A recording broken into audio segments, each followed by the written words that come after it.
Good evening, everybody, and welcome back to Endgame live on Monday night. It's always a great night because, of course, got one more day of football until we have to wait. And the week ends. We have one final game that might determine your fantasy matchup. Let's see what goes on. Of course, it's always special this season because we have Keith in the house with us as always. What's up, Keith? Happy Festivus, everybody. Happy Festivus. That's right. Happy holidays to everyone. The airing of grievances will commence shortly after we go over the news of the day. Chris, I first have to publicly commend you on your video last night. It's always fun to see the panic, but I thought that was very extra special, Christmas special. Anyone who hasn't seen it here, of course, everyone on Monday nights are usually our loyal viewers, but very well done. Thank you. I appreciate it. I'm glad. Glad people like it. People seem to like it, so that's good. Yeah, if you haven't seen anybody here who hasn't seen it, I highly recommend. But we are going to first of all go over what happened a little bit so far in week 16. A big week for everybody, either your semis or your championship for some of you. And let's before we move forward to next week, let's talk about some of the guys who might not be able to help you in your fantasy championship, unfortunately. So James Conner smashed as expected against the Panthers and might not be smashing anything next week. Do we have any word here on how serious? Because what I saw was a knee injury. Not good for a guy who somehow had managed to avoid injury so far this year. We're basically missing every year. Yeah, I think what I saw from Jonathan Gannon today was he's getting an MRI, but he said we'll see how it goes throughout the week. I know he wants to play, so I think that's good news. It doesn't mean he's playing, but it's better than him saying, yeah, the MRI wasn't good or something like that. So I think there's a chance we could see Conner this week. I was going to say MRI sounds a little on the dicey side. You don't just get an MRI done just because you want to check something out. Something has to be wrong here.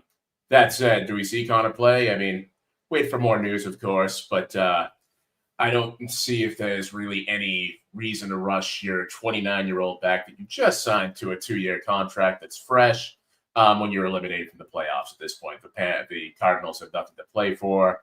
And they do have a promising young rookie, Trey Benson, that could get some carries for the next couple of weeks. The only question is whether or not he's going to be able to play or not. He's hurt too.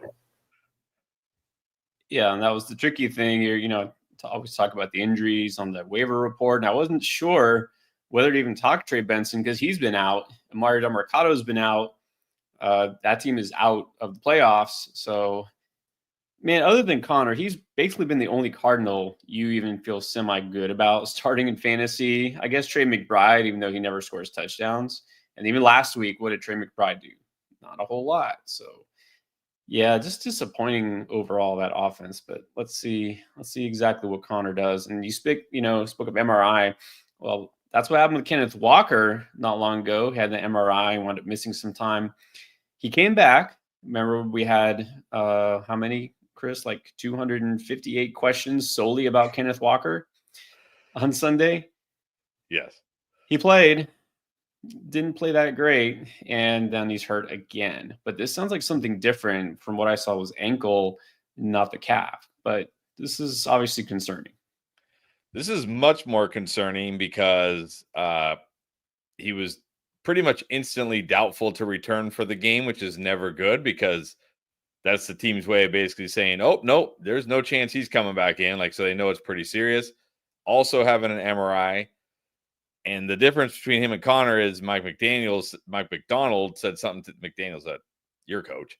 McDonald said something to the effect of well, we're going to have to wait another day or two to see the results, but they play on Thursday. There isn't another day or two. It's here. The game is here. I would be shocked if Kenneth Walker plays this week, and I would know in no way would I play Kenneth Walker, even if he does play this week, even though it is a great matchup against the Bears. I think Zach Charbonnet, if you still have him on your bench or he's out there on your waiver wire, you have to go get him. This guy could once again be the starter against a terrible, terrible Bears run defense. So, yeah, I don't think we're going to – I'd be shocked if we see Walker this week. Yeah, if there's any guys out there that are banged up, hurting right now, and are slated to play either Wednesday or Thursday, it's a void time. I'm not looking to dive. I'm not looking to go into championship week with a banged up running back that may or may not play, especially with Walker with the yeah. If he was doubtful, and they ruled him doubtful pretty quick, if I'm remembering right. So yeah, if he's doubtful and supposed to play on Thursday, yeah, get Charbonnet, cross your fingers, hope that he's the guy, and go from there. If you've got Walker and you're still alive, you might need to look for other options. Right, and that's the thing is he had been picked up in a lot of leagues because of the Walker injury not too long ago. So it's not likely that he's out there, but if he is, I mean, exactly, just go grab him that Thursday, that short turnaround. Not good for Walker. So hopefully we get a early word about Walker and we can quickly say no before that even goes down. But yeah, at least we don't have to wait for the weekend to worry about the Seahawks running back situation. And another guy I did talk about, I kind of I always I'm leery about talking about any running back that's really heavily touchdown dependent. And I even said it is like I'm not wholeheartedly endorsing Gus Edwards just because he scored twice. Now I really regret it because we just got word that J.K. Dobbins may be active off the IR. And, this is really got to have something to do not just with the Chargers wanting to revitalize that running game, but, there's guys, I'm just going to say it, they're pushing for those contract incentives. Dobbins has some, and it was based on him basically not getting hurt. Shocker. And so he wants to be out there. Tony Pollard, Chris, we talked about this earlier. Like, why did Tony Pollard just keep going out there when he's obviously not healthy? He's got some markers he wants to hit before the season's over. And so he's going to gut through it. So that said, do you think J.K. Dobbins makes an appearance this week? I think so. I think if he's good, if he's ready to go, and the fact that they opened up his practice window means they must think he's good. I know Gus came through with he scored 2 touchdowns, but Gus still wasn't very effective running the football. What did he have, like 3 yards a carry or something like that on whatever night it was, Thursday night? Yeah, I think they feel like they need J.K. Dobbins, so I think we are going to see him. Will we see the J.K. Dobbins we saw all year, first came back from injury? I'm not so sure. I'd be very nervous starting J.K. Dobbins, but I do think we see him this week. Ooh. I do think the Gus bus actually did hit 4 yards a carry this week, which, great. He's still not a pass-catching guy, so, it's not really somebody I'm looking to start for PPR. If he doesn't score a touchdown, he's going to kill you. That said, do I really want to start J.K. Dobbins? If he's full go, we hear that there's not even an injury designation with him. He's practiced all week. He's ready to go. I'd feel more confident that way. If he's at all questionable or carries an injury designation going into the Patriots game, I think he's somebody I will not be starting in my finals. He has a pass-catching floor, but at the same point, do they really need to rush this guy out? I think they'd rather keep him fresh for the playoffs. The Chargers are very much in control of their own destiny as far as their playoff hopes are concerned. I don't think there's really any need to risk J.K. Dobbins unless they have to. But that said, if he wants to go out there, he's playing. There's no injury designation. I'd put him out there, but if there's any sort of questionable anything, that makes me think we'll see a timeshare, and therefore I don't want either Chargers running back. Yeah, that's part of the thing is if he comes back, they're not going to give him that many carries. I would think right off the bat, it's going to be a split backfield, not good for either guy. And part of the only reason I did mention Gus is because it's a great matchup. The Patriots, that run defense, not slowing too many running backs down. But yeah, if it's a timeshare all of a sudden again, I would just stay away from both. And then the biggest injury really, and this was confirmed by Nick Sirianni today, Jalen Hurts is in the concussion protocol, meaning he's actively going through the phases there. Look, for what it's worth, and this is just proving what a bizarre year this has been, Kenny Pickett didn't look too bad. He didn't look too bad.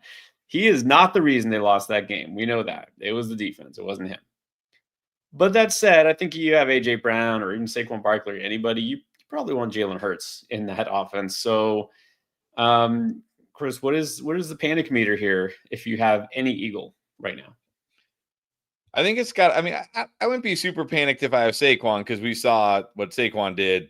I mean, like Saquon's one of those guys that can just rip off a 60-yard touchdown. It doesn't matter who's under center for him. Obviously, we'd prefer it to be Jalen Hurts just because the offense will operate better. It was really like shocking to me that AJ Brown was still so good with Kenny Pickett, and so was Devonta Smith until he dropped that what would have been the game-ending pass there at the end. But you still can't feel good. I mean, we've seen Kenny Pickett many times. Like that, obviously the Commanders spent 0 minutes preparing for Kenny Pickett this week. And, I think we see this a lot sometimes when like a backup quarterback comes in, the defense suddenly doesn't look as good because, right, they were preparing for Jalen Hurts all week, not Kenny Pickett. So, yeah, you definitely want Hurts to play, and let's hope he does if you're even alive with Jalen Hurts. I mean, Jalen Hurts, Josh Allen, crazy. Like obviously Jalen Hurts was just an injury, bad luck, but man, these two guys carried you all week, and then in week 16, it's like, good luck. Yeah, Josh Allen's certainly worthy of the airing of grievances, as is Tua, but getting back to Jalen Hurts, honestly, like as far as his fantasy impact, I think the biggest injury to Jalen Hurts is going to affect, obviously, Jalen Hurts. What was a little encouraging was that A.J. Brown and Devonta Smith both saw an uptick in targets and receptions. So whatever they lost with Jalen Hurts might actually be made up for with more short, low-risk passes, which they can do some stuff with. And that said, I mean, if you're a Saquon owner, you got to love the fact that you won't have Jalen Hurts vulturing your touchdowns anymore. But that said, who gives the Eagles the best chance to win? That's easily Jalen Hurts. So obviously you want him back in there. But as far as fantasy implications, I don't think this really hurts the receivers as bad as people might initially be thinking. I mean, if you have Calcaterra and you're hoping on him for tight end, you might want to be looking elsewhere. But other than that, though, I think if you've got Devonta Smith, A.J. Brown, or Saquon, you're rolling them out and you're starting them this week.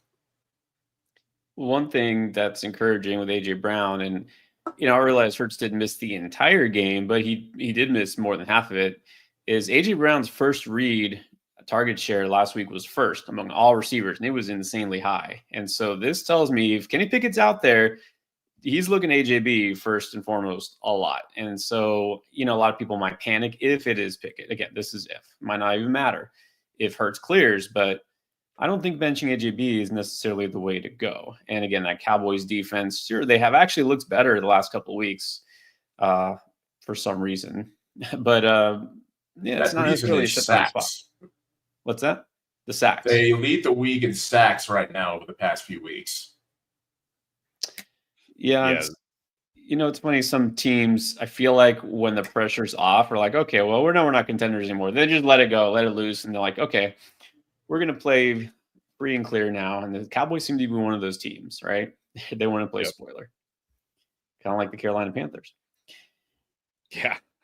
All right. And then, well, we do have some news today. Let's see. Is this possibly impactful for fantasy? We know Tank Dell is out, right? That's something from the weekend, from Saturday that happened. So sure enough, there was some thought. I was going to bring it up like, hey, do you think maybe the Texans make a move? And they made a move. And oh boy, it's a move. Deontay Johnson. That's right. Am I right? This is official. It's done. Is it a done deal? Deontay to the Texans?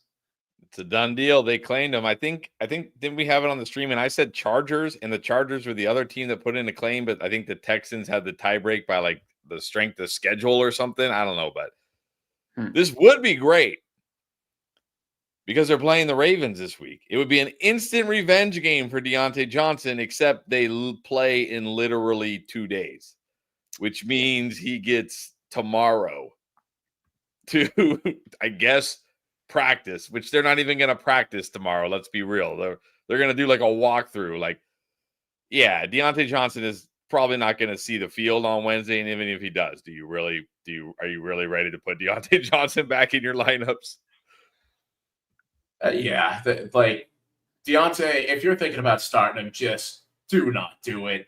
this guy is coming off of a disappointing season where the Ravens just felt like letting him sit on the bench rather than releasing him versus actually having him see the field.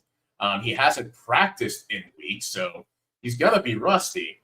And if you think that he's going to be ready to play football, even for a revenge game, granted, I love revenge games. I do think they're a nice little motivator, but there is absolutely no way Deontay Johnson's going to be going from no practice in weeks to game shape in 2 days, especially over Christmas. Let's be real here. That's not happening. I don't care how fast you can learn the playbook. Yeah, exactly. This definitely feels like a trap. I mean, I guess you could look at it as a possible boon to his dynasty value now that he's actually with the team. But yeah, it's just. But he's only with the team for however long they play, which for the Texans might be one playoff game because then he's a free agent. So, right. At least the team took a chance on him, right? They didn't see he was just damaged goods and saying like, nah. But crazy. It's really not even. I don't know that this is fantasy relevant or not. It's just more interesting than anything else. Yeah. Saga of Deontay Johnson. True.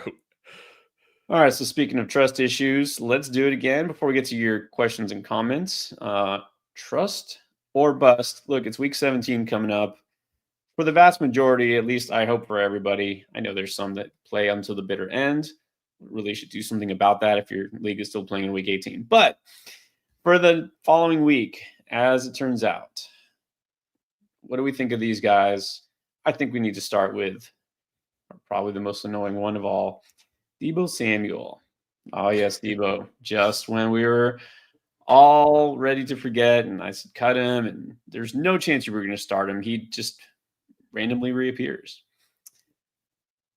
So, yeah, talk about like the teams that like when the pressure's off. I mean, Deebo waits till his own team and your fantasy teams are all eliminated, and then he's like, "Hey guys, I'm back."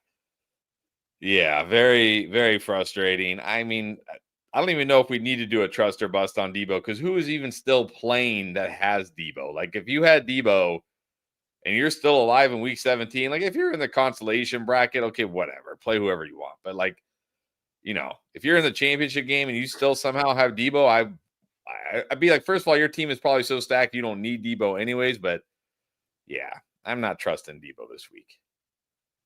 So I'm in a 10-man league. Deebo was on waivers in this league.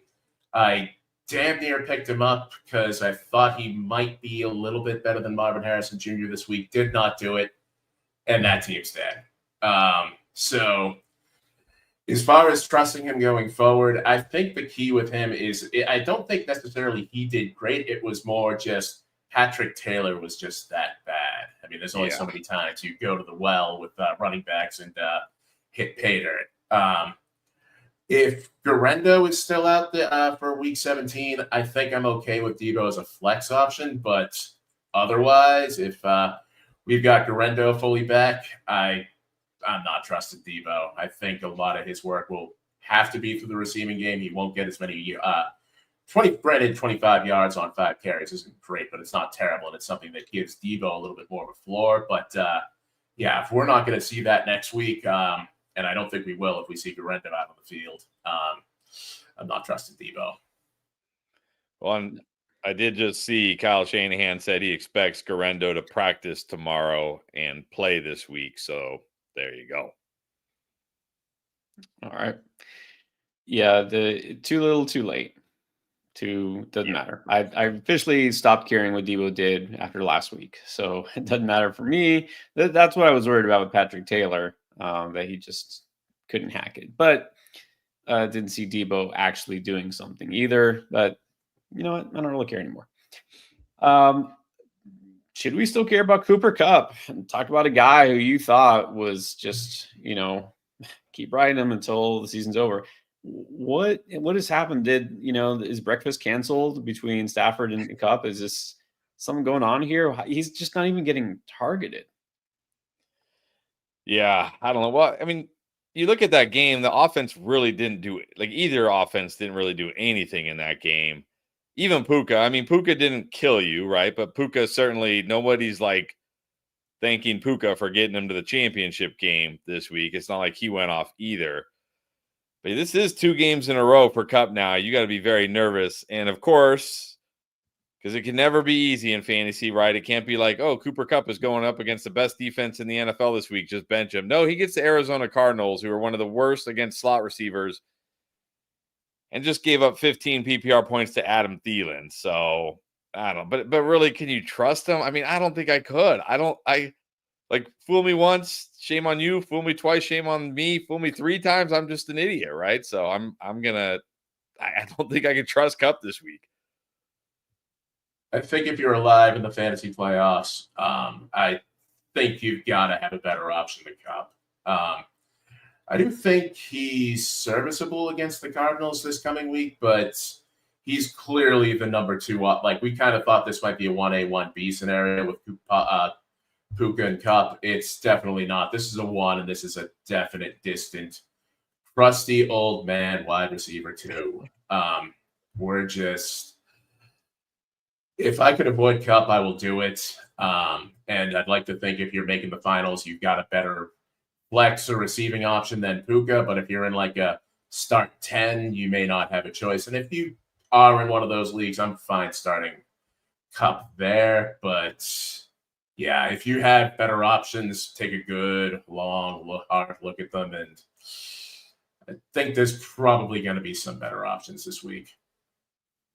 Right. Again, it's baffling to understand. The problem is not just lack of production. Just he's not even getting the looks. Back-to-back weeks, 3 targets. It's very un-Kupp-like. So there must be some reason for it. But also, talking about Arizona, obviously not a terrible matchup, but they've played already being in the same division. Earlier in this season, Kupp went 4 catches, 37 yards. That's what he did against Arizona. So I'm not going to get swayed really by anything here. I think you have to avoid him. What about Arizona? Which, again, you'd like to just avoid all these players, but Trey McBride is a guy you've definitely been riding and just set and forget. I don't know if one bad game changes that, but still not scoring touchdowns. And now all of a sudden the target share is down, and now Arizona's got nothing to play for. Is it possible that we're just not starting Trey McBride? No, I'm still starting Trey McBride. They get the Rams this week. That doesn't scare me. Yeah, and Connor might be out, which means the run game probably is going to be terrible. They're probably going to have to throw more than they want. The Rams are at home, and for as bad as Cooper Kupp has looked the last 2 weeks, I think this Rams offense bounces back in a big way this week at home against the Cardinals. I think we see a big game from the Rams, which is why I might get sucked into Cooper Kupp again in some cases. Yeah, I'm still starting Trey McBride, definitely. Yeah, I think it's more of a statement on the tight end position in general where, a guy comes up with 5 points. We're not immediately calling him a bust. This is tight end. It happens with that position all the time. The fact that Trey McBride has gone so long and hasn't caught touchdowns yet has still been fantasy viable just kind of goes to show what kind of a player this is. And if James Conner's out, he could definitely be on the receiving end of some of those receptions that Connor's going to vacate. Sure, Benson, but if it's like DJ Dallas or Michael Carter catching passes, I think the beneficiary here is going to be Trey McBride. I'm not benching him unless I have a truly elite option at tight end. And it's hard to get any better than McBride right now. Well, yeah, unless you're one of those McBride Bowers rosters that we've seen a lot of. Somehow people have both. Okay, maybe I'll go Bowers, but yeah, exactly. He is the elite tight end option. I mean, there's nobody you probably start over him except for maybe Bowers, but it just goes to show that when a guy is so consistently good, when he does have a down game, it's surprising. That's when it stands out.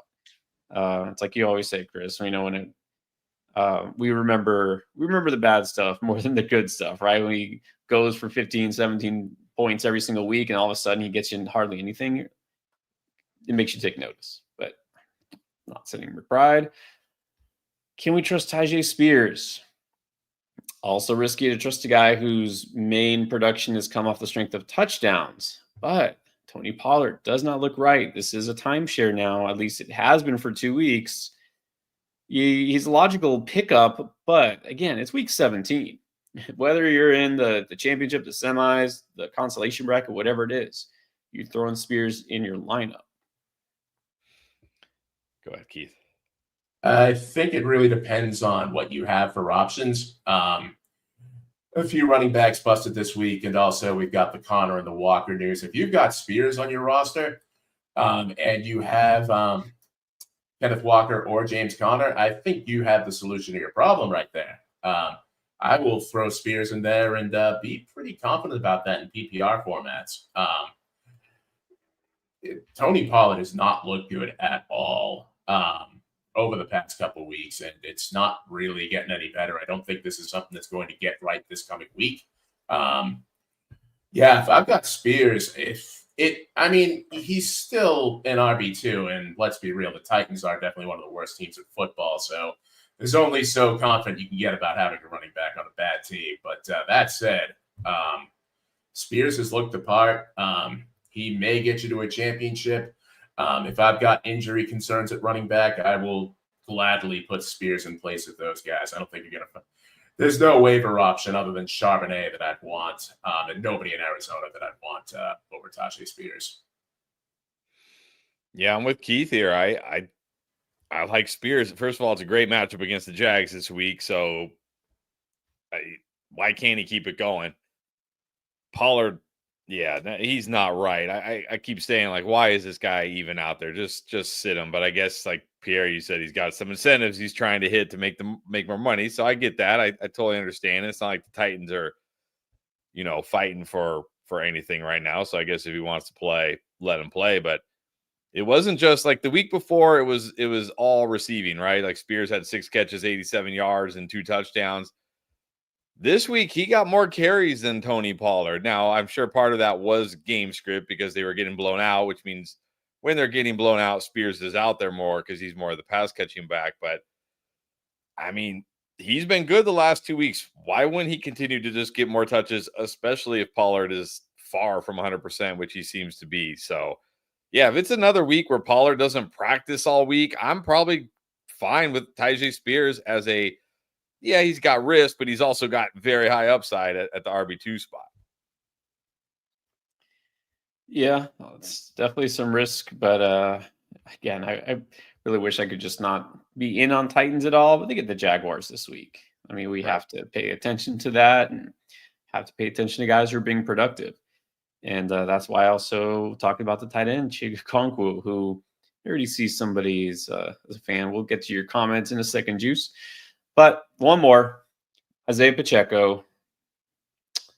Yeah, look, this whole Chiefs offense has been super annoying. There's a lot of teams that are probably in contention for the most frustrating offense as far as just being unpredictable and volatile. I think the Chiefs are getting up there now. So Pacheco coming back did not help.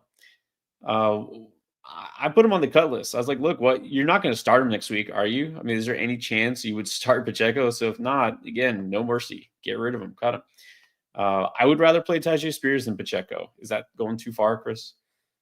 No, I would play Tajay Spears over Pacheco. Pacheco feels like he has to score. And again, we saw last week, it wasn't a huge discrepancy, but Kareem had 2 more carries, had 1 more target, and he got the goal line carries. So you can't feel good about Pacheco. And like you said, this is it. This is the last week. You don't need a bench. You don't need to be like, well, maybe they're saving Pacheco for the playoffs. Maybe they're easing him back in because they have to play 3 games in 11 days. Maybe that's all true, but that's not going to help you. It's this week. This is it. So yeah, if you're not starting Pacheco, which I hope you're not, cut him if you need to. Yeah, 100% on board with that. If anything, that might actually be a distraction to your opponent. That's like, ooh, Pacheco's on waivers. I'm going to go pick him up. Yeah, except they play the Steelers. Not a matchup that's going to be a good rushing output. And yeah, another thing to be discouraged by is the fact that he's getting less work than Kareem Hunt right now. You don't like last week was a pretty even 50-50 split. This was more 60-40 in favor of Kareem Hunt. Not a good sign. And yeah, I would cut Pacheco because Yeah, there's no need for a bench at this point. At this point, waivers should only be there to make your team better. Cut the fat as much as humanly possible if you're not starting these guys. There you go. It's all about the here and the now because there's not much football left, but one more game left in week 16. Then we're on to week 17. Tonight's game.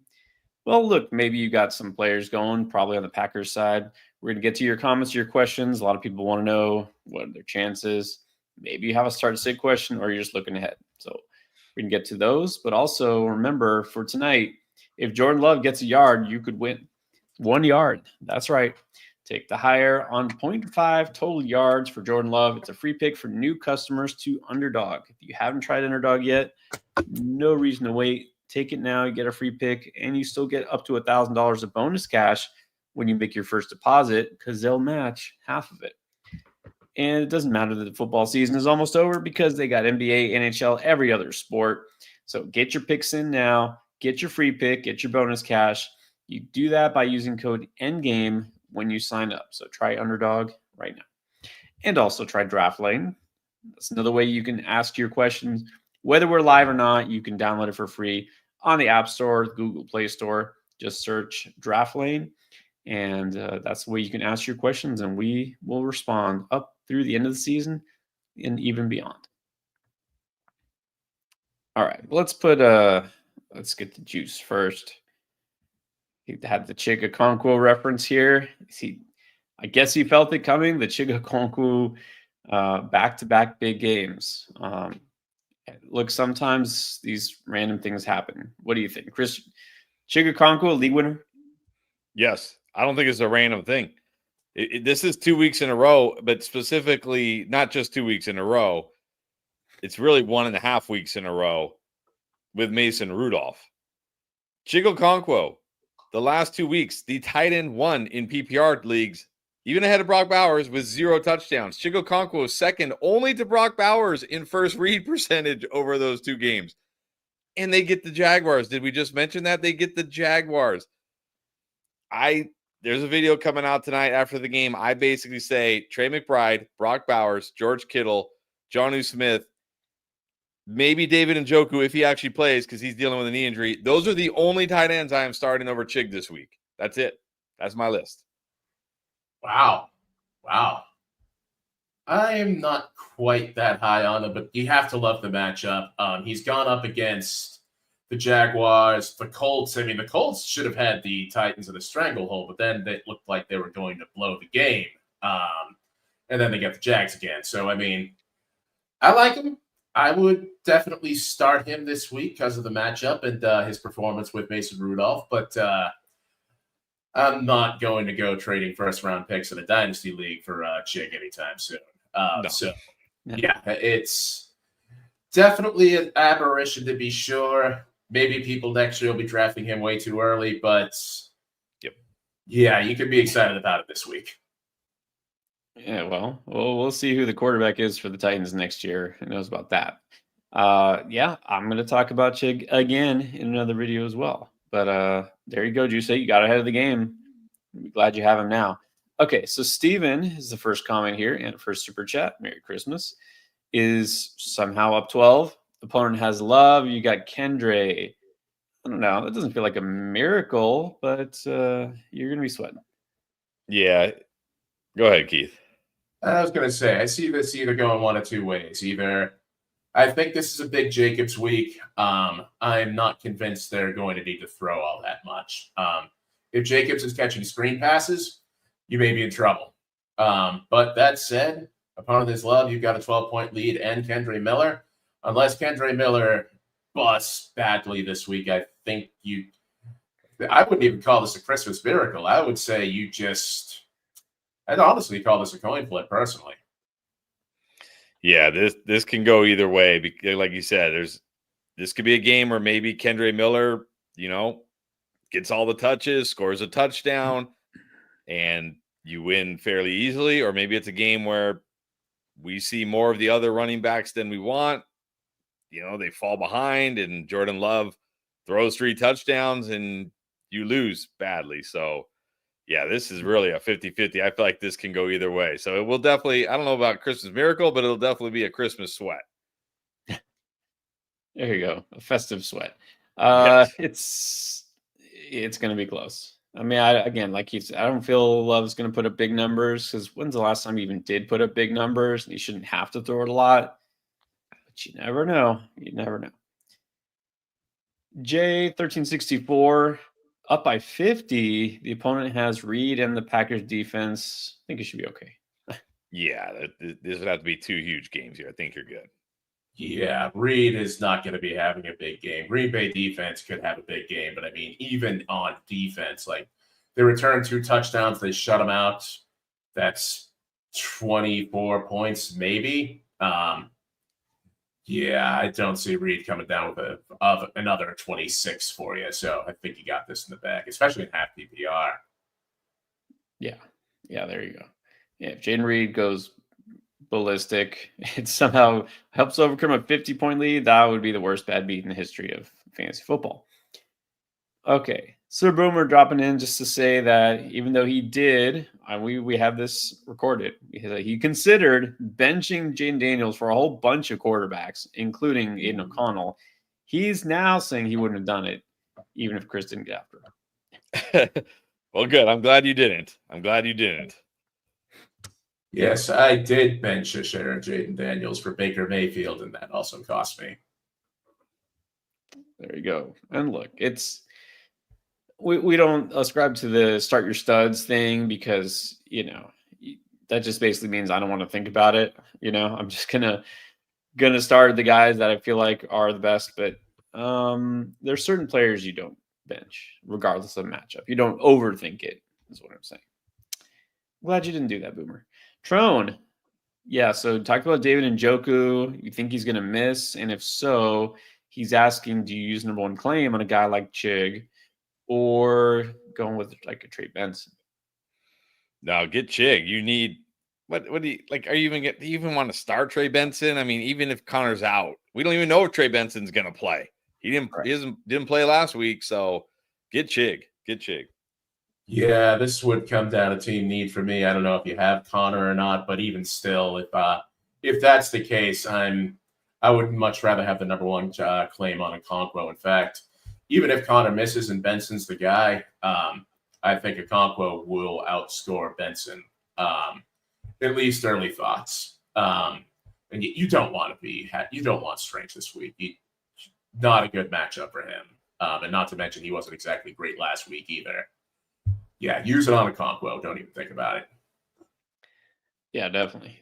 My biggest grievance for last week for sure is Brenton Strange. Should have smashed, but guess he fumbled, and after that, there's like, nope, you're not going to play anymore. Like he didn't even run a route after that. I think he ran 3 routes and didn't get targeted. So good job, Doug Peterson. You showed him.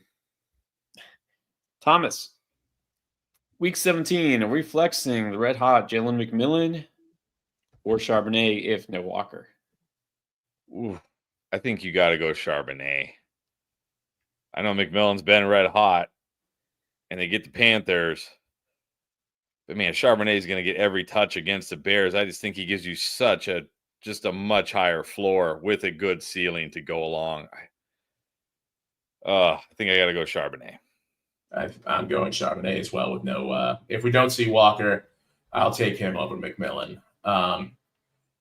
The Panthers have also been a bit of a frustrating team lately, but they're also not quite the pushovers they were early in the year. The Bears, on the other hand, have looked lost. Literally, they blow a Hail Mary play to Jaden Daniels, and they haven't won a game since. It's been a train wreck for the Bears. Run defense hasn't gotten any better. If it's Charbonnet getting all the work, I will go him. If we do see Walker active, then I would go McMillan. Yeah, make it 3. If Walker doesn't play, again, it's Charbonnet's borderline must start. Okay, so Jim Liknam needs 7 from Love. That's it. Okay, should feel good. May have lost Connor though. Maybe London and Njoku too. London, I think, is fine. They said he could have played if they needed him, but might need some advice. Okay, well, Should we wait on this one, or any early advice? One thing I think we can talk about here is London and Michael Penix.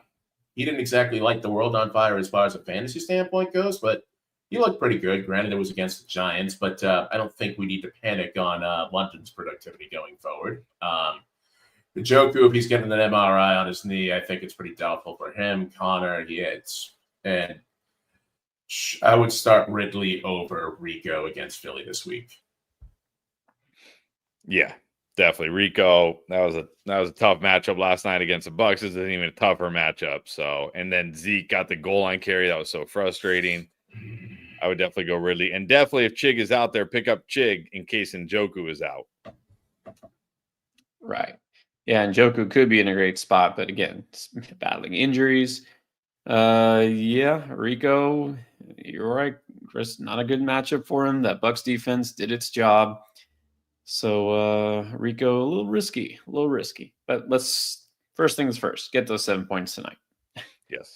Robert. Remember Robert Berkey, not bragging, but just letting you know he's got, out of those 31 teams, 17 somehow in the finals. You should be bragging. That's well over 50%. That is very impressive. Yeah, that's damn good. I mean, maybe get me in some of those leagues. Unfortunately, that might mean that boots you out, but yeah, 17 out of 31 is quite the accomplishment. Well done. Yeah, that's a very impressive. You should brag. A lot of trophies. Clear space on your mantle. All right, Cody says he sealed up his weird 2-week first round of the playoffs. Needs a defense, and every single defense in the league is listed. Okay, so which defense do we like here? Keith is right now thinking opponents. Who do we like? Yeah. Oh man. Yes. I was hoping Miami would be available. They'd be my go-to, and they're not. Let's see here. Falcons. Don't they have a juicy matchup this week? No, Commanders. No, scratch that. Falcons get Commanders. I know they've been unbelievable, but man, tough to trust that. Titans get the Jags. That's not bad. Jags get the Titans. Titans are on there. Let's see. Who are some of the? I mean, he's listing almost every defense. Colts. Are the Colts on there? They get the Giants. Colts are not on this list. Colts aren't on there. No. Somehow all the good options are not listed. Actually, the Browns might be up for consideration. It's a home game for them, and Tua has been not great the past 2 weeks. They'd be worth considering. I also think the Raiders get the Saints this week. Might want to see tonight's game, but Raiders would definitely be up there. Yeah, I might just go Raiders, honestly, out of this group, because, I mean, we've seen it doesn't matter if the defense is good or not. If the offense is so putrid, the defense can put up a good game. Yeah, Raiders, Bucks, and Browns would be the three I'd consider here. Yeah. Yeah, it's unfortunate. This is one of those weeks where really good teams, some of the really good defenses play each other. And so not great matchups. That's what's been tough down the stretch. A lot of the best defenses have tough matchups. So the Jets, who the Jets play? Oh, never mind. Jets play in the road against Buffalo. That's a big no. Yeah. All right. Well, we'll see. Steven, if I win, pick one, DJ Jacoby or Xavier Worthy. Man, Jacoby was a big letdown last week for sure. Even with Aiden O'Connell back. I think I would go, it's between DJ Moore and Worthy, but I do worry a little bit about Worthy. Hollywood did not run a lot of routes, but he sure got a lot of targets. I might just go DJ Moore here. If that is DJ Moore, I'm also worried that might be Deontay Johnson with the news too. If that is Deontay Johnson, refer to 15 minutes ago where I was ranting, do not do it. But yeah, if it's DJ Moore, I'd go him. Worthy left with a foot injury. He'd be my pick if he's fine and off the injury report this week. But I was going to say they play Wednesday, so good news is you'll know about that fairly early. Otherwise, I know Jacoby let down big, but it was also stick with DJ Moore. Stick with DJ Moore for second place if that's him. It's Deontay Johnson, Jacoby. I can't imagine anybody's rostering Deontay, but yes, to clarify, if it's DJ Moore, I'm going DJ Moore too. Okay, so Trone Force again cannot stop winning. 8 straight wins to the championship, thanks to the Commander stack, Jason and Saquon. There you go. Well done. Pedro Nevarez is also in the finals, but has Hurts, has Rodgers on the bench. He was a letdown. Jeez. Waivers, May, Richardson, Wilson, Gino, and O'Connell. So, who do you like if we need a pivot here? Well, it does sound like Russ is getting Pickens back. He was full today. But they play the Chiefs.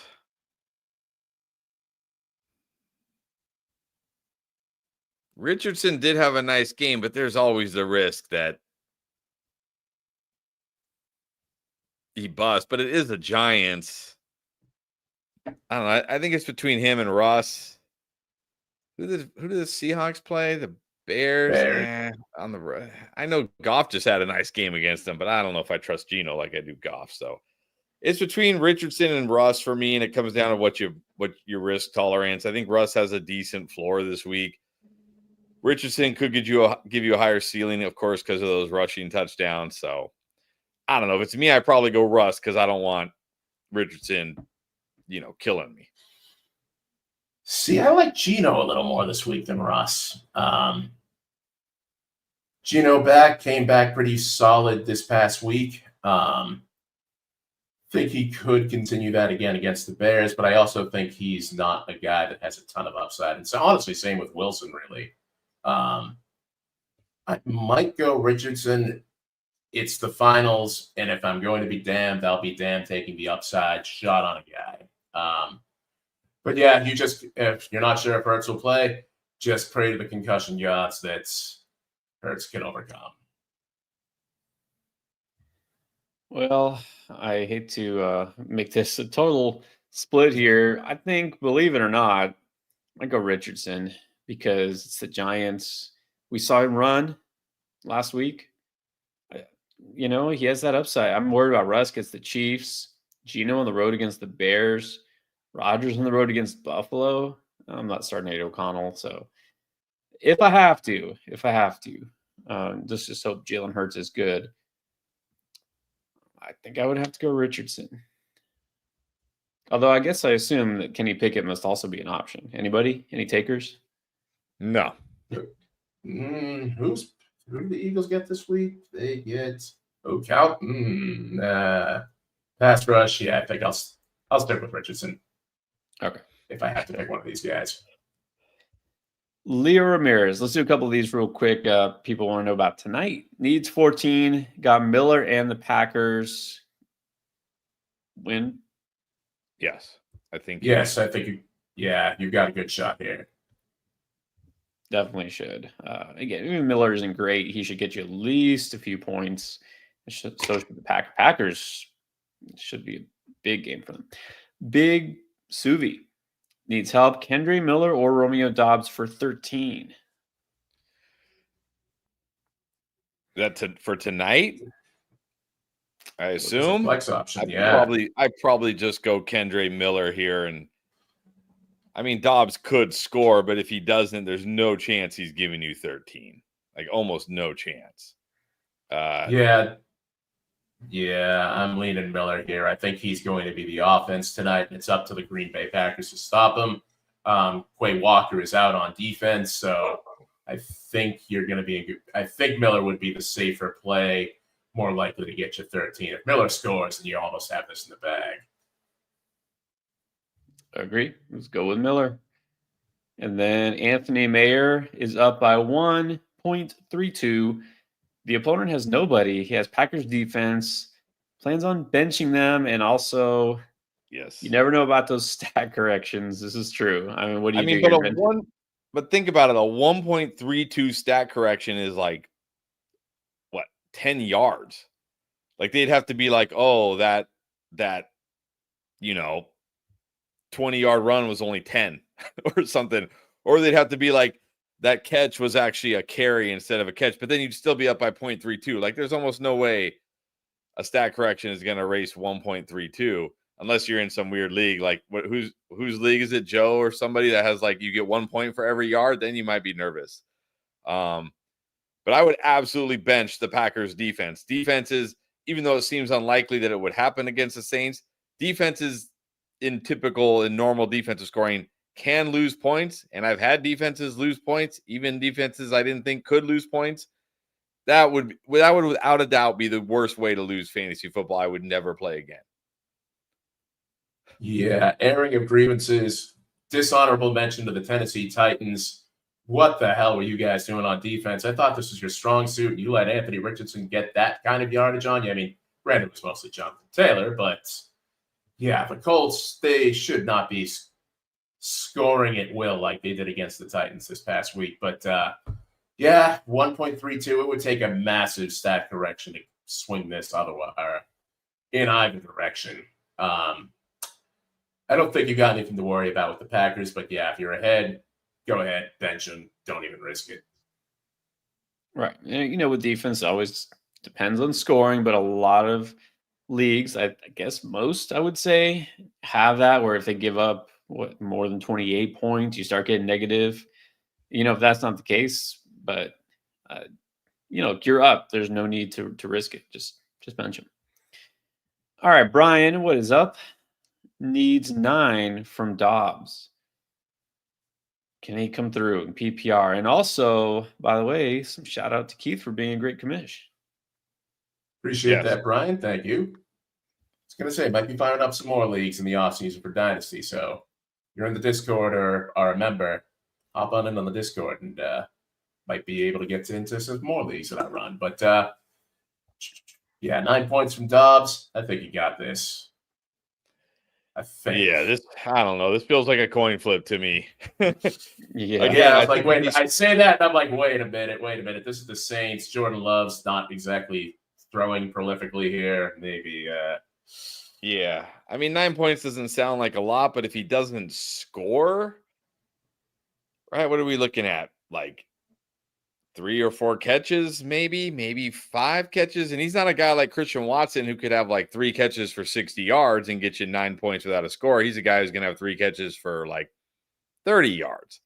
Yeah, I think the 5 catches for 40, I think, is what I would expect from Dobbs. And I think that could happen, but who knows? The Packers, if the Chiefs are the most frustrating team on offense, then I think the Packers, if it wasn't for Jacobs, they would be a close second.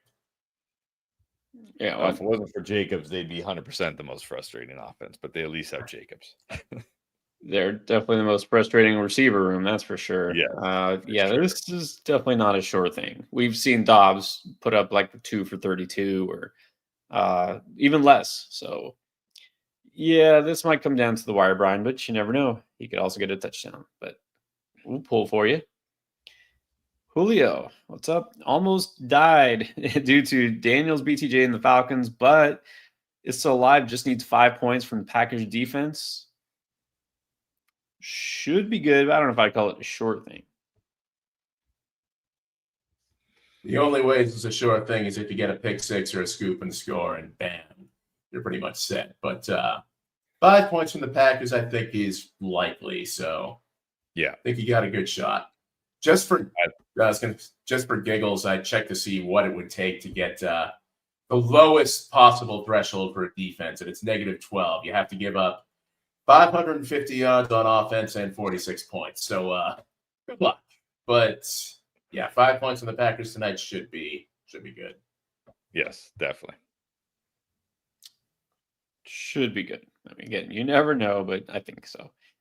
And a couple of people, let's do some celebrations here, not just the grievances. Chip happened says he's in the championship in 7 of 9 leagues. That's impressive. That's Very badass. impressive. Well done. Well done. Well done. And then these are my favorite, the first timers. Leandro Fons made it to the final in his very first year. Very nice. But Very nice. Well done. Very well done. in the championship game, the guy who helped get you there is sort of just kind of dropped you off, and he got off the bus 2 weeks ago. Joe Mixon definitely busted. Can you trust him next week? Man, now he gets the Ravens. I mean, I'm not benching Mixon for guys like, Tajay Spears or Kendre Miller or whatnot. But if you have another good option on your bench, I might consider benching Mixon. Yeah, I mean, Mixon at least gets you some pass catching floor, which all they have is Nico Collins at wide receiver and a bunch of scrubs and Deontay Johnson. Might see more passes go Mixon's way. Same with Schultz. I think he's at least got a little bit of a floor, so I agree. I'm not benching him for Miller or Spears, but if you have other options, definitely worth taking a peek. Because I don't get the warm and fuzzies from Mixon this week. At least having like a 100-yard rushing game, I don't think is going to happen. No, I definitely don't feel a big game coming. So this, again, depends. Like, Leandro, if you want to say who else you got, or maybe tomorrow we can ask that. Because remember, you got to make this decision soon because the Texans play Wednesday. So let's see who else you could put instead of Mixon. But he's not an auto start anymore. Tyler Sperry. He says AJ was targeted more with Pickett than he was with Hurts all year. I mean, is it possible you'd feel better if Kenny Pickett were in there about AJ Brown? Better? No. I mean, I said this earlier. I think the downgrade from Hurts to Pickett doesn't hurt AJ Brown all that much, but I mean, it's not exactly a win. Because AJ Brown's not going to be catching 30, 40-yard bombs from Kenny Pickett. The other team will, not AJ Brown. But yeah, he is a guy that you could start AJ Brown with all confidence, no matter who the quarterback is. I'll just leave it at that. Yeah, I don't know if I can say I'm more confident, but at least we know that Kenny Pickett will target him. So at least there is that. But I'd rather it be Jalen Hurts. Yeah, definitely. At least it's reassuring for those who have AJB. You're not dead in the water, even if Hurts misses. So Carl, what's up, Carl? Made it one more week. It's going to go up against a squad that has Saquon, Gibbs, and JJ. Yeah, it's not going to be a easy task. Wondering about Minnesota's defense or go with Indy.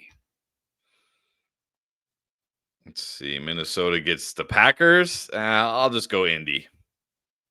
Yeah, I'd grab Indy as well. The Giants are hands down the worst offense. The worst team in football.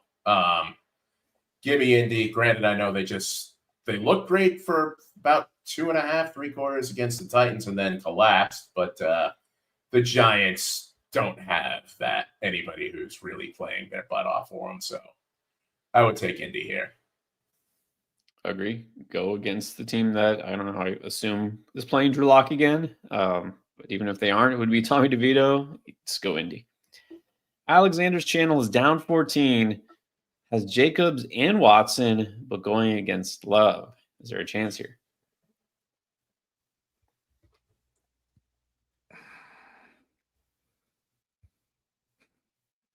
I mean, there's always a chance. Yeah, this is really going to come down to Jacobs and whether or not he catches his passes or whether or not he's going to be just plain old running the ball and getting his points that way.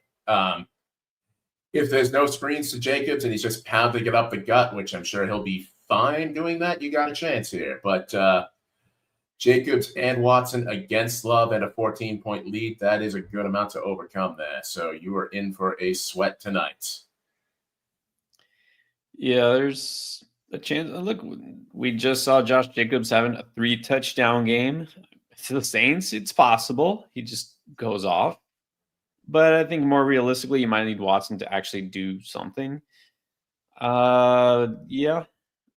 I don't know that I would put money on your side, but I think you do have a chance. Francisco Casco, thank you, Francisco, is down 17, has Jacobs and Romeo. I mean, I definitely like your chances pretty good here. I mean, Jacobs could erase this all by himself. And I mean, Dobbs could always get a 0, but he shouldn't. So I think you got a pretty good shot.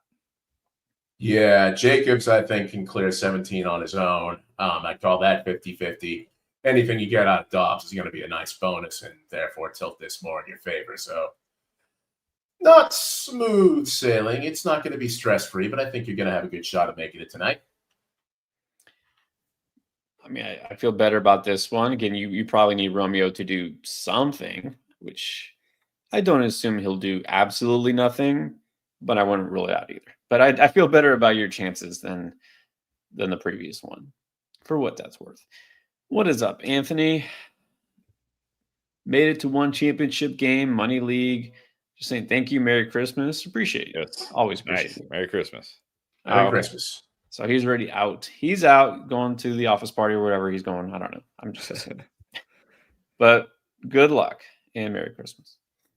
Humberto almost lost starting Hill, Rogers, and Kelsey, but squeaked by. Wow, really? 0.04 of a point? Wow. Well done.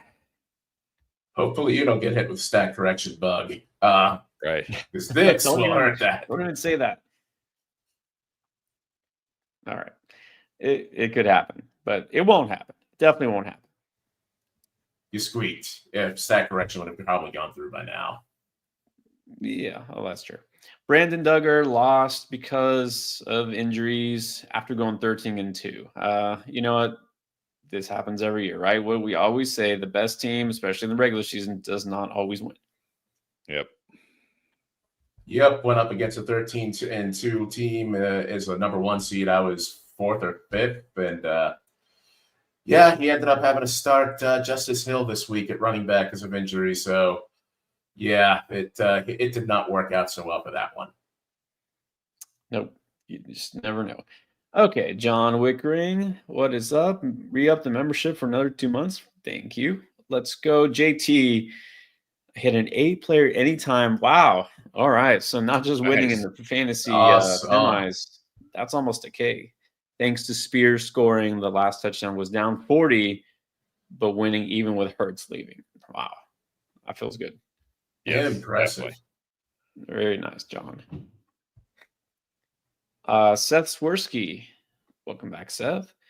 12-team PPR in the finals. He is 13-2. Okay, because you got Burrow and Chase. That's a pretty nice stack. At HN, who went crazy. Sutton, Henry, Kittle. Did have Monty.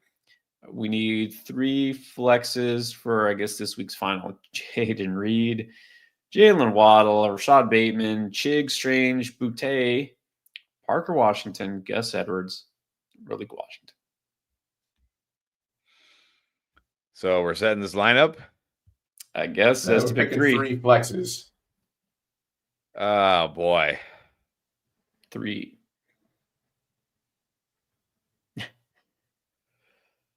Oh, man. You're already going to make us think about this, Seth? Oh, my gosh. I don't know. I'd probably go Jaden Reed. I guess if Dobbins isn't active. I mean, Bateman's been scoring. Maybe I just go Bateman. Reed, Bateman, Gus. I kind of almost want to say Chig, but I feel like that might be a little too much. I mean, against the other options we have here, yeah, I'm kind of with you. I think I'm going with Reed, Bateman, and Gus as well, and I'll pivot to Chig if J.K. Dobbins is active this week. Yeah, I'm not Waddle with the knee injury, plus playing in Cleveland outdoors. No, thank you. Strange busted this week. No, thank you. Boutte is really the only one that I'm thinking about. But the Chargers defense has been pretty solid, and they've got things to play for. I think, yeah, I'm sticking with Reed, Bateman, and Gus, and Chig is a backup if Gus ends up having company with him. Well, you think I'd know better than to trust a tight end, but it didn't happen for Strange. Maybe it happens again for Chig. Like, putting all those stats earlier. It's full PPR, so I do feel like you kind of need to go Jaden Reed and just hope for the best. I think Bateman's my number 2, and I'll go Chig number 3. So there you go. I think you can clearly tell which guys were not starting, though. Yeah. There you go, Seth.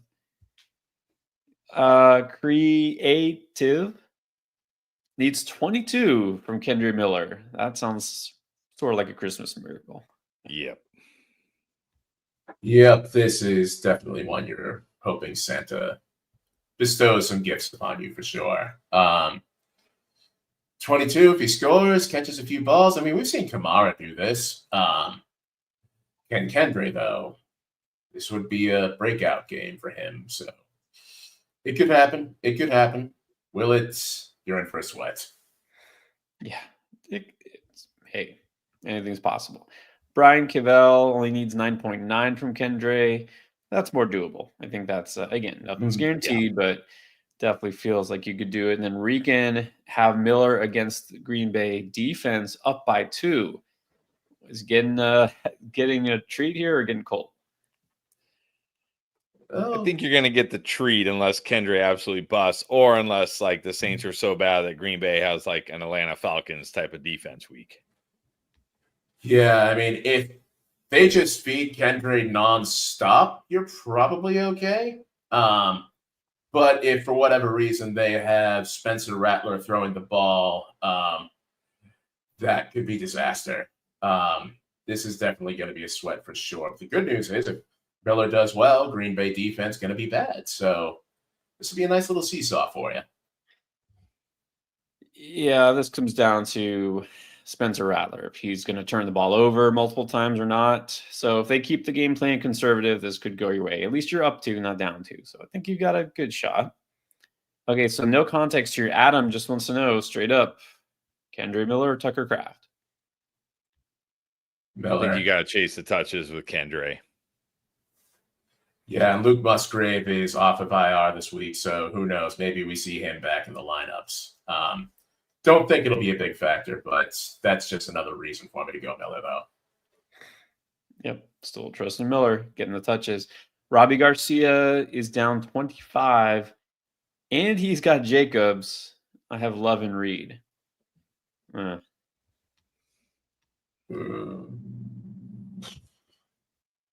Not loving this for you. Sorry. Yeah. Not feeling good here. I was going to say, I mean, the one cool thing about this is, I mean, if you've got Love and Reed and Love throws a long bomb to Reed and he ends up scoring, then boom. But down 25 and Jacobs, that's a big ask. That's more, I think for me, that's like asking Love and Reed to score 40, and I don't think that's happening here. Yep. The matchup was different, even though, yeah, Saints not a good defense, but are they really going to need to pass the ball that much? Yeah. We'll be pulling for you, Robbie. Okay, now Turd Ferguson. It says he's up by 80. The op has Love and Jacobs. Yeah, he should be. Yeah, I think you're good here. Unless you have 80. Some crazy scoring. Yeah. Yeah. Without the crazy scoring, you've got this in the bag. Jacobs, even if he scores 50, you're counting on Love to score you another 30. Unless this is like 6-point passing touchdowns with other bonuses, you've got this. Definitely should. Big Man Fishing, how's it going? Also needs Christmas Miracle. Got let down by some of those guys.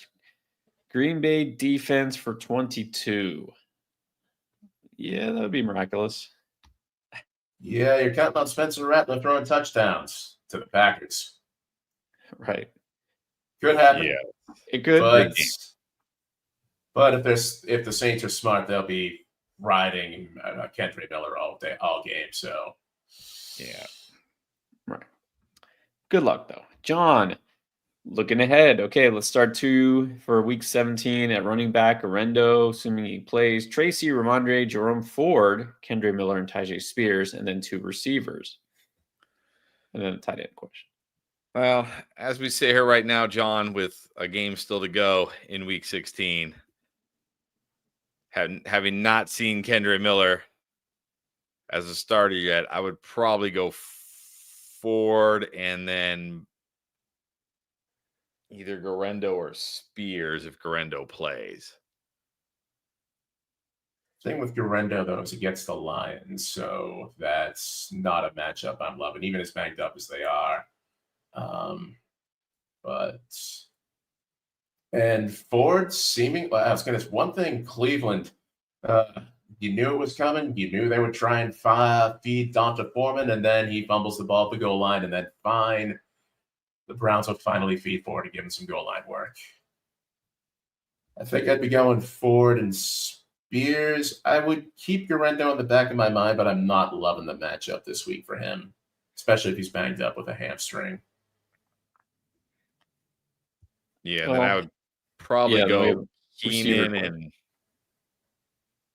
Zay at wide receiver.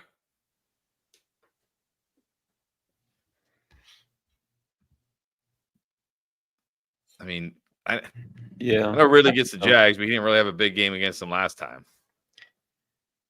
Yeah, Zay's coming off a nice game. He gets the Texans, giving up a lot to wide receivers. I think Keenan and Zay at receiver sounds good. And then I'd agree with that. Yep, I'll chase the upside here. I think Zay Flowers and Keenan Allen have the most. Then Andrews over Muth. Oh, for sure. Muth killed me this week. Yep. So running back, I mean, this obviously depends what happens tonight. Kendra Miller, if he gets the vast majority of touches as he should and looks good enough, gets the Raiders next week. If I feel good enough about Kendra after tonight, I'll probably start Kendra next week. And then number 2, Ramondre and Keith, I don't know if you have any insight into this. The Patriots there. I saw something about basically Ramondre's starting status is in jeopardy because – and, he got punished for that fumbling issue earlier in the season. They fumbled again. And then they asked Mayo straight up, we're looking at making a switch at starter. And he didn't say no. He basically said something about how important it is to protect the ball. Basically, I think Mondre's getting benched. He could, but this also means that you're expecting Antonio Gibson to not fumble. And we know he'll fumble. So this is not a running back room I really want any part of. Especially in Week 17, going up against the Chargers. Yeah, Ramondre and Antonio Gibson are just off my radar. Yeah, I think pretty much that sounds accurate. So Miller, Ford, Spears, maybe 2 of those 3 guys. Let's get to Mello. Has this question, must be for next week, Kendra Miller or Jerome Ford? I mean, got to see how Miller does this week first, but I would have no issue starting Ford this week, especially with how he did last week. Deontay Foreman's clearly not it. Pierre Strong not really involved in the game. This backfield is all Fords, and even if they try and feed Deontay Foreman, he'll just say Deontay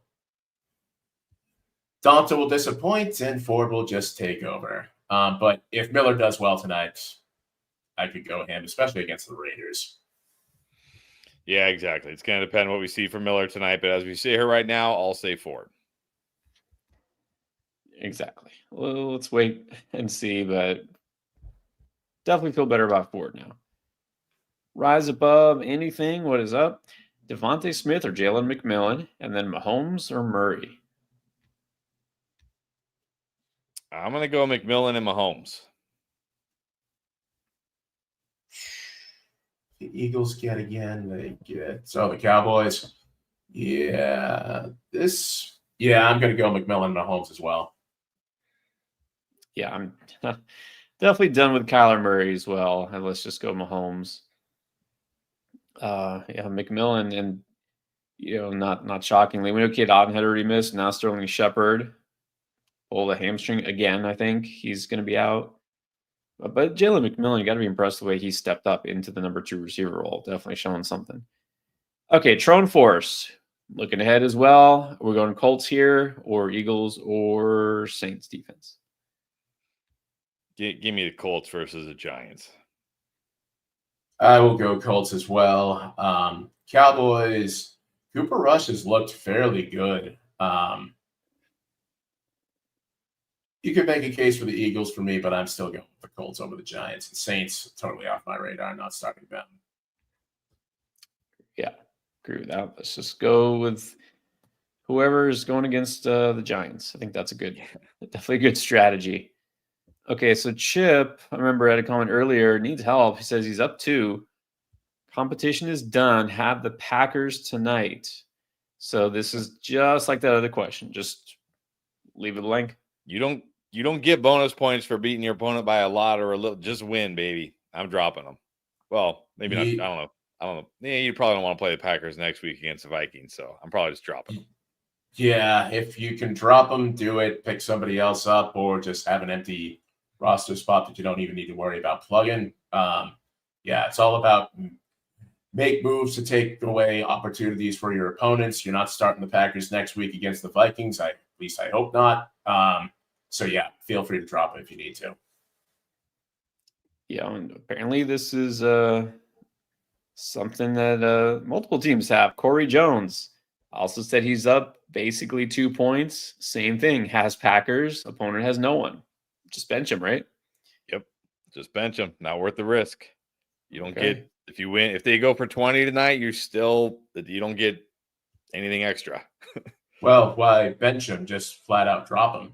Again, it's about waiver moves and taking away options for your opponent. If you drop them, that's a spot they're not tying up on your roster. So I just cut bait now. There you go.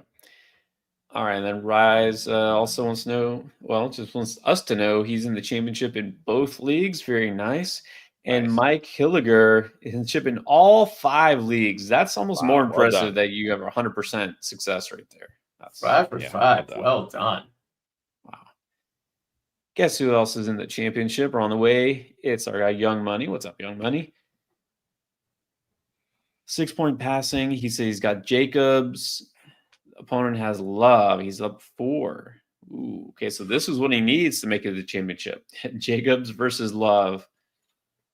This is 50-50. It's going to come down to what kind of game it is. Is it a game where they just pound it with Josh Jacobs against this terrible Saints run defense and he gets 2 or 3 touchdowns? You win easy. If it's a game where they don't do that, which I don't feel like it's going to be that, but you never know, then you might lose. This is 50-50. What would make this really bad for you is if Jordan Love throws screens to Jacobs and that's how he scores. So Love piggybacks off of Jacobs here. But yeah, as Chris said, it's all coming down to how Jacobs gets his points. I think it's going to be a big game for him. I think you got the advantage here. But if Love ends up throwing to Jacobs, you could have problems. Yeah, it's going to be tight. Let's just hope it's a blowout and not because they were passing a lot. So obviously we're pulling for you, Young Buddy. See if you can take it. G wants to know if there's any updates on Hertz and good streaming options. So we did talk about this kind of back at the beginning. We don't know yet. We just know he's in the protocol. We won't know probably for at least a couple of days. Best streaming options, top of your mind, what do you got? As far as streaming options go, like as far as guys that are actually out there, I would say Caleb Wilson or Caleb Williams, who are risky. I like Stafford a lot this week. He's probably very much out there. Maybe Bo Nix. AR, if you're willing to take the risk. Yeah, I like Nix a ton this week going up against the Bengals. I think he would probably be my number 1 choice if he's out there. If not, Stafford, I think, is a good option too. I think he's due for a bounce back. Bryce Young also might be worth discussing against the Bucs this week. He's been playing spoiler. It's really all I got. You definitely don't want to go Pickett. But yeah, those 3 names I think will do. All right, but let's wait and see. It's still too early to say with Hertz. Okay, the California Chief is up 8.5.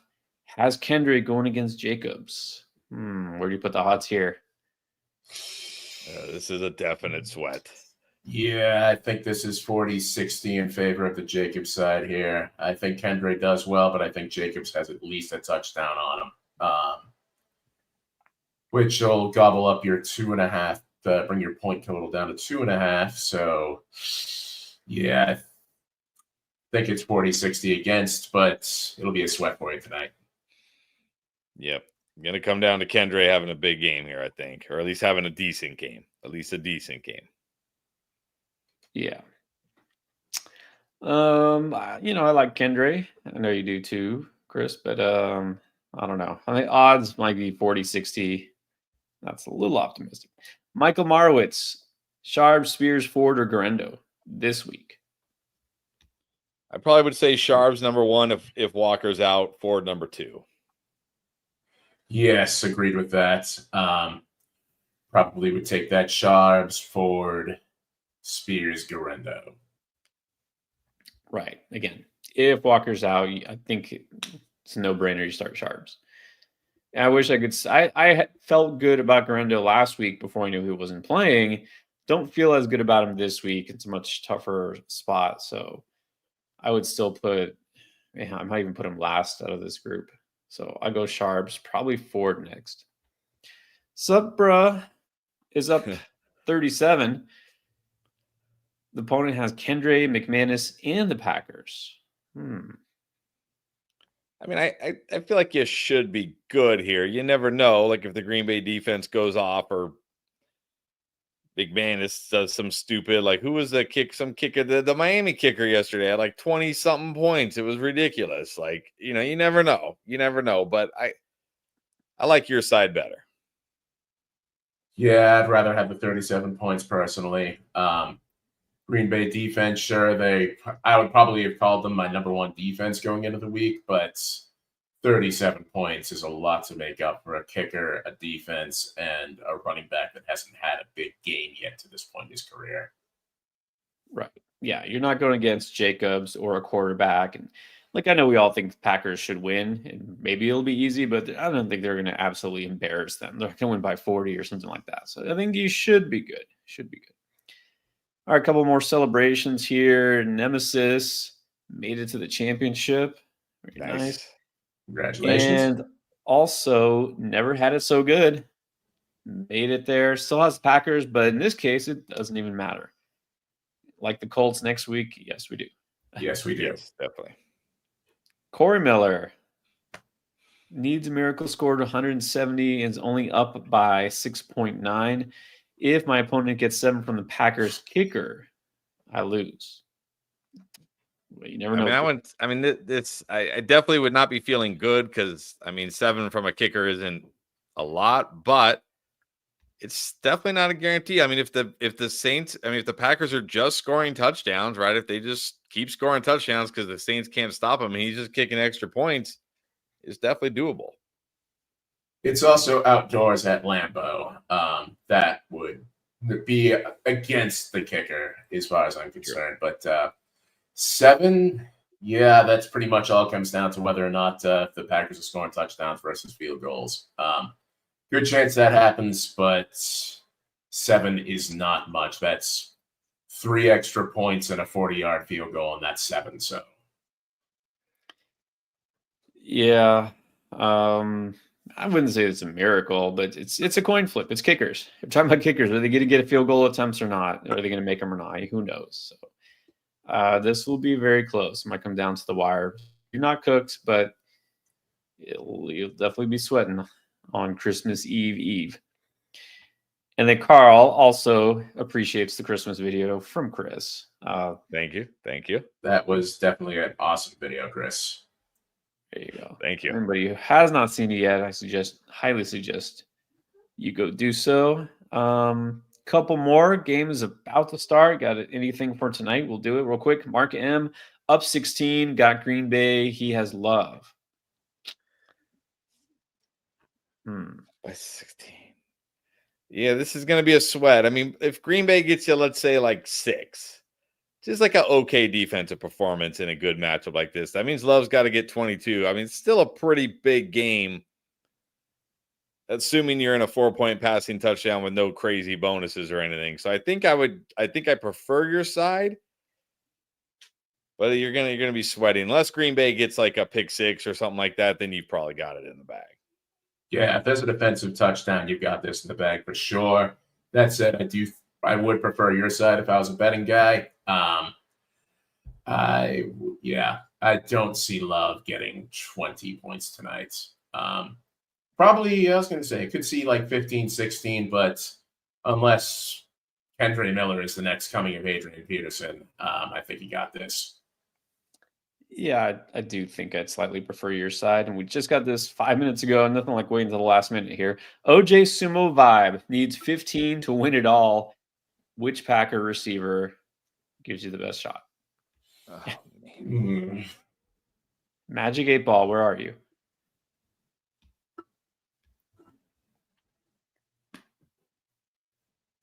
Why would you do this to us? Why would you do this to us, OG Sumo? Oh my gosh. How do you have all these wide receivers?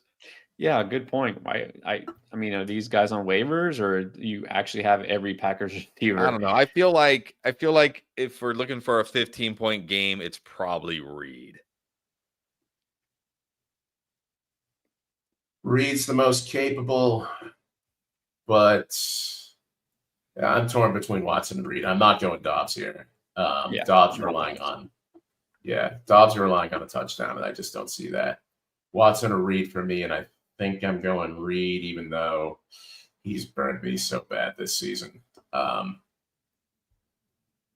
It's not like Watson's any safer though, so right. I'll do Reed. I'll go Reed. I'll go Reed also. It's not Dobbs. Look, Watson maybe does or should have the high ceiling for a big game, but one thing he hasn't done in a long time is score touchdowns. At least we know Reed gets used near the red zone. So let's go Reed and let's hope for the best. Good luck. Good luck. And then 410 Braxton Cup has burned him twice, but still winning. You can't trust them. Downs or Worthy? Worthy plays definitely. I'm taking Worthy. Downs. Yes. Giants. Yeah, I'm taking that. Yep, I'm taking either of those guys. All right. And okay. You already asked. Wait a minute. No, that's still Watson. Bad Sport saying first year and just needs 15 from Jacobs. I think you can do it. Oh, you can definitely do it. Good luck. Yep, but I was thinking 17, 15 is a good number. That's even more in your favor. All right. There we go. Good luck, everybody, especially, OG. We're pulling for you, pulling for everybody who needs anything tonight. It's almost game time, so we're going to let you go watch that game. Don't forget, like, subscribe. Thanks, as always, to Keith. Join us Monday night. Got plenty more videos coming out for Week 17 to help you continue to win and take home the championships.